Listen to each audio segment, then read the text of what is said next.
when it comes to incitement, does anyone actually believe that what Bob Vylan was saying there is everyone should go out and fly to Palestine and join the Al-Qassam brigade and start killing members of the IDF? I think you'd have to be pretty insane to think that that's what they were saying there, rather than something more metaphorical in terms of opposition to the IDF and what they are carrying out in Gaza and their role as an occupation force, a half a century long occupation force in regards to Israel's occupation within Palestine. I mean, for example, if you make a statement against a person or an institution, these are two different things, right? Do you think all the people who say, quote unquote, death to America, do you think they're calling for the death of every person in America? Well, no, of course not. They want an end to the American international imperial regime, for example, in the same way that I would expect the argument would be made by someone like Bob Vylan. Well, we want the institution of the IDF dissolved, right? And we say death to the IDF, not because we want all of the soldiers to die immediately, but because we want to see the IDF disbanded as an institution, as an occupying force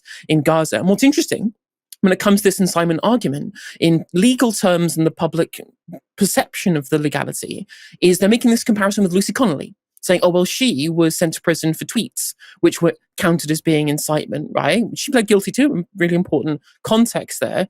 And yet the lefties, the racial minority, in which case the singer from Bob Vylan is, saying, oh, well, this is another case of two-tier policing, in as far as if they don't get the same kind of charge as Lucy Connolly, then these are two different things. But then you've got to remember that Lucy Connolly's tweet was about actual violence against people, burning down a hotel with real refugees in it, which is what ended up happening after that tweet, as has been found by the courts, actually to be incitement, right? Because that's directly targeting people. And yet the IDF is an institution, not the individual refugees. I think that's where the fulcrum of that argument needs to lie.